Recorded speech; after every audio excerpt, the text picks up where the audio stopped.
혜원이가 화가 났어. 왜 이렇게 어렵냐고. 아, 표정이 너무 안 좋은 거야. 그래서 혜원아 무슨 일 있어야 돼? 화하기 너무 어렵대. 그가 졸려서 나는 그랬을 거라고 생각하는데 한번 잘 들어보시고 일단은 시험 문제 먼저 한 번 더 정리 드리면 첫 번째, 두 번째, 세 번째 문제집에서 7개, 8개 나온다고 했지. 근데 그 8개 나오는 문제집은 크게 두 파트로 나눠져 있어서 문제 수도 알려드리는데 용액의 농도가 5문제고요. 오늘부터 배우는 총괄성이 딱 3문제 나와요. 그래서 그렇게 알고 계시면 되고 우리 오늘 저 뭐야? 오늘 왜 이렇게 수업시간에 들어오는 애들이 많아? 뭐가 들러? 뭐야? 저 자습할것만 가져가지고. 빨리 갖고 가. 묽은 용액의 총괄성이라는 것에 대해서 배울 건데 총괄성 너네 어떻게 들어본 적 있어 없어? 없지. 처음 들어보는 거잖아. 어떤 물질의 성질이에요. 그래서 총괄성이 뭔지 그 중에 하나 오늘 배워볼 건데 그럼 우리가 오늘 들어가는 소단어는 묽은 용액의 총괄성이야. 우리 여태까지 맨날 용액이라는 단어 들었지. 용액은 용매와 용질이 균일하게 혼합된 물질을 용액이라고 하잖아요. 근데 걔 농도가 어떻대? 묽은 용액만 가지는 성질이 총괄성이거든요. 그래서 총괄성에 대해서 살펴볼 거고 총괄성이 어떤 것을 의미하는지 교과서 한번 쭉 보면서 밑줄 치고 넘어갈 건데요. 42페이지 먼저 밑줄 칩니다. 한번 내가 아는 용어들만 계속 나오니까 무슨 의미일지 생각하면서 읽어보시고 순수한 용매에 용질을 녹인 묽은 용액은 용질을 조금만 녹였나봐. 용질의 종류에 관계없이 용질의 입자수, 즉 농도로만 결정되는 성질을 갖고 있대. 이런 성질 몇 가지를 우린 묶어서 총괄성이라고 부를 거예요. 그 중에 첫 번째 용액의 증기압력 내림인데요. 43페이지로 넘어갑니다. 두 번째 줄부터 밑줄 칠 건데 용액에서는 용매 입자와 용질 입자 사이에 인력이 작용한다. 그리고 아래 그림과 같이 순수한 용매와는 다르게 용액에서는 용질 입자가 용액 표면의 일부를 차지하고 있다. 따라서 용질 입자가 용매 입자의 증발을 막게 되고 용액의 증기압력은 순수한 용매일 때의 증기압력보다 낮아진다. 이러한 현상을 증기압력 내림이라고 부른다. 용액의 농도가 진해지면 증기압력은 점점 더욱 낮아진다. 그림 밑에 오른쪽 그림에서 용액의 증기압력 우리 델타 P라고 써요. 는 순수한 용매의 증기압력과 용액의 증기압력의 차이값이다. 그래서 델타 P는 P 용매 빼기 P 용액이다 라고 나와 있어요. 계속 밑줄 1882년 프랑스의 과학자 라울은 비휘발성 비전해질 용질이 녹아있는 용액의 증기압력 P 용액은 용액 내 용매의 몰분율과 순수한 용매의 증기압력을 곱한 것과 같다는 것을 실험으로 알아냈고 이를 라울 법칙이라고 한다. 밑에 공식 한번 보시고 계속 밑줄 라울 법칙으로 비휘발성 비전해질 용질이 녹아있는 묽은 용액의 증기압력 내림은 용질의 몰분율에 비례한다는 것을 알 수 있다. 밑에 공식 델타 P는 X 용질 곱하기 P 용매다 라고 나와 있어요. 앞에는 그래도 그런대로 읽을 수 있었는데 뒤에 처음 듣는 용어들이 너무 많이 나와가지고 오늘은 용어에 익숙해지기만 해도 어느 정도 이해되는 건데 한번 여기서 하고 있는 내용이 무슨 말인지 볼 건데 너네 지금 여기 읽어볼 때 계속 나오는 단어가 있었어. 여러 번 계속 나온 단어 뭐가 있었어? 누가 계속 나와? 용매 나오지 또? 용질 나오고 용액 나오고 또 걔네들의 뭐가 나와? 압력, 증기압력이라는 단어가 나오죠. 그래서 우리는 오늘 묽은 용액의 총괄성에서 첫 번째 증기압력 내림이라는 현상에 대해서 설명을 해볼 건데요. 그러려면 우리가 이전에 배웠던 증기압력에 대해서 한번 이해를 해야 되는데 증기압력이라는 건 뭐냐면 이렇게 밀폐된 용기가 있어. 여기에다가 내가 H2O라는 액체를 넣어 놓을 거야. H2O라는 액체는요 끓는 점이 100도씨인데요 나 지금 25도씨 상황이야. 25도씨 상황에서 이 액체는 기화돼 안 돼? 기화. 이 액체가 기체로 되는 일은 일어나 안 일어나? 일어나지. 그거 우리 뭐라고 불러?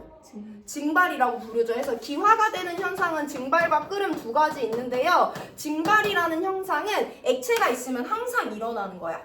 왜냐면 내가 이전에도 수업 시간에 얘기했는데 액체는 표면부터 내부까지 액체 분자들이 가깝게 달라붙어 있는데요. 이때 이 내부에 있는 입자는 사방에 있는 많은 수의 입자들과 상호작용을 하지만 표면에 있는 입자들은 내 위쪽에 있는 방향에는 입자가 없기 때문에 얘보다 얘는 주변 입자들과의 상호작용의 크기가 작잖아. 그 말은 이 상호작용을 조금 더 끊기 쉽다는 거죠. 해서 액체 표면에서 존재하는 액체 분자들은요, 주변 분자들과 상호작용이 약하기 때문에 굳이 끓는 점이라는 100도에 도달하지 않았을 때도 표면에서 기화, 증발이 일어날 수 있어. 그래가지고 이 액체가 증발해가지고 여기 기체 분자들이 자유롭게 움직이고 있어. 근데 내가 지금 뚜껑 닫아놨잖아. 이 기체 분자들 나갈 수 있어, 없어? 없어? 근데 기체 분자들은 계속 뭐해? 운동하잖아. 그럼 걔네들이 이 용기 벽면을 어떻게 한다? 때린다. 그때 나타나는 압력을 이 액체의 증기압력이라고 부른다고 했어요. 증기압력 개념 잘 잡아야 된다, 얘들아. 액체 너네 아침에도 씻고 나왔잖아. 그럼 화장실에 물 튀어있잖아. 근데 집에 갔을 때 있어, 없어? 없어. 그거 우리 집이 100도씨가 넘어서 끓은 거야, 아니야? 아니잖아. 그냥 액체 표면부터 계속 증발이 일어나는 거잖아요. 액체는 가만히 냅두면 증발하기 때문에 뚜껑이 없었으면 액체가 다 날아가. 근데 내가 뚜껑을 닫아놔도 액체 표면은 내부 입자들과의 내부 입자가 주변 애들과 상호작용하는 크기에 비해 표면에 있는 입자들은 주변에 있는 애들과 상호작용의 크기가 약하기 때문에 이걸 끊기 쉽다. 그래서 끊어서 날아가가지고 기체가 됐는데 얘는 밀폐된 용기이기 때문에 이 기체 분자들이 용기 벽면을 때려요. 그걸 증기압력이라고 부른다고 했어. 그럼 이제 얘를 누구랑 비교할 거냐면 내가 A 수용액이라는 액체를 만들었어요. 똑같이 어떤 밀폐된 용기 안에다가 A 수용액을 넣을 거야. 근데 얘는 순수한 물이지. 근데 여기는 순수한 물에다가 A라는 용지를 탔어. 그럼 봐봐. 이 표면에는 물 분자도 있겠지만 그 사이에 균일하게 얘는 용매와 용질이 균일하게 섞인 애기 때문에 물 분자들 사이에 A라는 용질이 군데군데 껴있어. 이걸 용액이라고 하는 거잖아. 여기서 우리 물 분자의 증발에 대해서 볼 거야. 잘 봐봐, 얘들아. 물 분자의 증발은 액체 내부 표면 다 일어나? 액체 표면에서만 일어나? 액체 표면에서만 일어나? 순수한 물이 있을 때 이 표면에 만약에 20개가 들어간다고 가정해봐.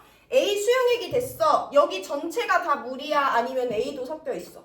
A도 섞여 있어. 그럼 이 표면에 들어있는 물 분자의 수가 줄어들었네? 증발은 어디서만 일어나는데?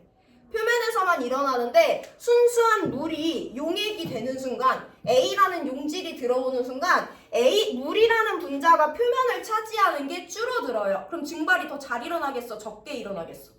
적게 일어나겠지. 표면에 물 분자가 차지하는 게 줄어들었으니까. 그게 일단 기본이고요. 한 개 더 있어요. 야, 내가 물이랑 기름을 섞을 거야. 섞여 안 섞여? 안 섞여. 내가 물이랑 A를 섞을 거야. 그랬더니 섞였대. 그 말은 물이랑 기름은 서로 좋아한다, 싫어한다?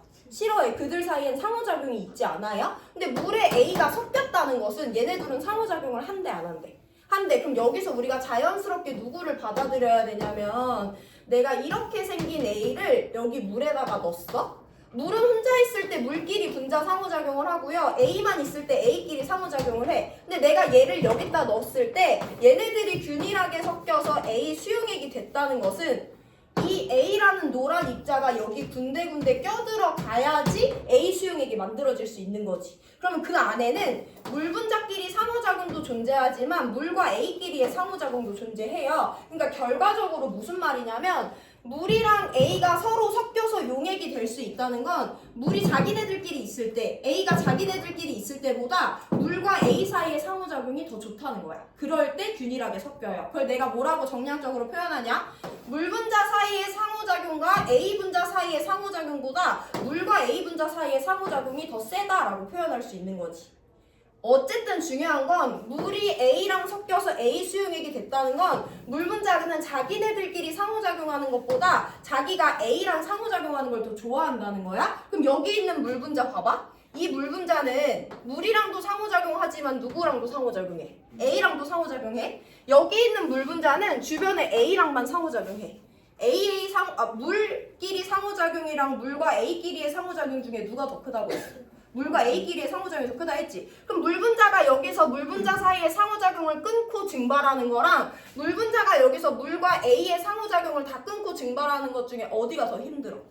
여기가 더 힘들겠지. 물과 A 사이의 상호작용이 더 세니까. 그러니까 용액이 됐을 때 물이라는 용매 분자는요, 용매가 표면을 차지하는 개수도 줄어들었고 자기가 물보다 더 좋아하는 A랑 상호작용도 더 세기 때문에 여러모로 증발하기가 어려워요. 야, 증발하기 어려우면 여기 나오는 기체 분자수가 많겠어, 적겠어? 적겠지. 그럼 얘네 돌아다니는 기체 분자수가 줄어들었잖아. 그럼 압력도 세지겠어, 약해지겠어? 약해지잖아요. 그래서 자연스럽게 순수하게 물만 있을 때 우리 얘 용매라고 부를 거고요. 용매에 용질이 섞여온 것을 용액이라고 부를 건데 용매보다 용액에서 증기압력은 작아질 수밖에 없다라는 걸 이해하시면 돼요.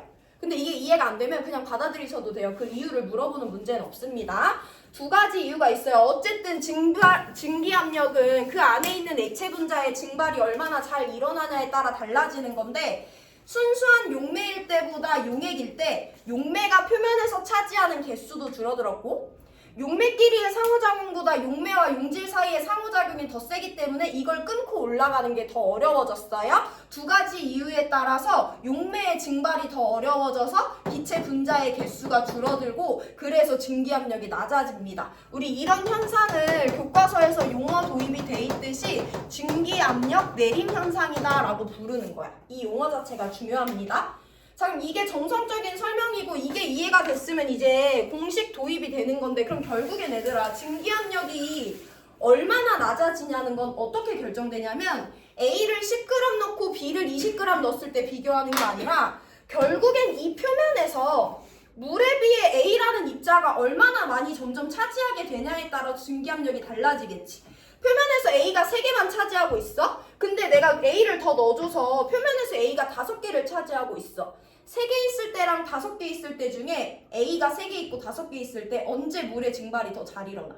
3개 있을 때. 그러니까 용질의 입자가 더 많아지면 많아질수록 증발이 어려워져서 증기압력이 더 크게 내려지는 거예요. 그래서 결국에는 이 증기압력 내림이라는 건 뭐에 의해서 결정되냐면 얼마나 많은 용질의 입자 수가 여기 들어왔냐는 거야. 용질의 입자 수가 많이 녹아들어온 용액일수록 증기압력이 더 낮아지는 거예요. 그걸 이해하면 이제 그 공식을 이해할 수 있는데 내가 여기서 용어가 많이 나오는데 이걸 먼저 정리할게.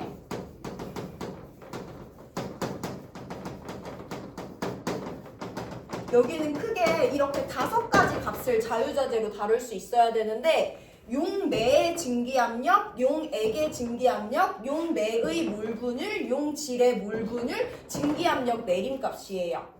이 증기압력 내림은 있는 그대로 내가 순수한 용매일 때보다 용액이 됐을 때 증기압력이 낮아진다고 했잖아. 그래서 증기압력 내림은 용매의 증기압력에서 용액의 증기압력을 빼는 값이야.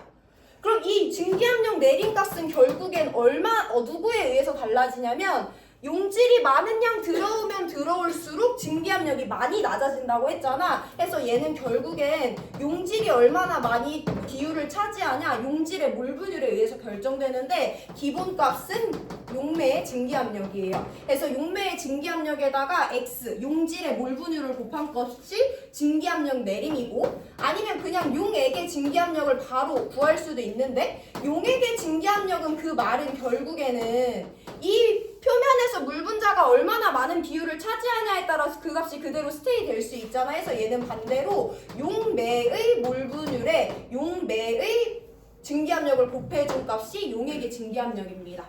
내가 앞에서 설명한 내용이 이해가 안 된 친구들은 이 3가지 공식만 외우고 계셔도 문제 풀 수 있어요. 근데 어쨌든 왜 용매가 용액이 될 때 증기압력이 낮아지는가에 대한 이해가 있으면 이 공식을 이해하기도 쉬우니까 내용 한번 정리해보시고 여기는 이 용어들이 익숙해져야 되기 때문에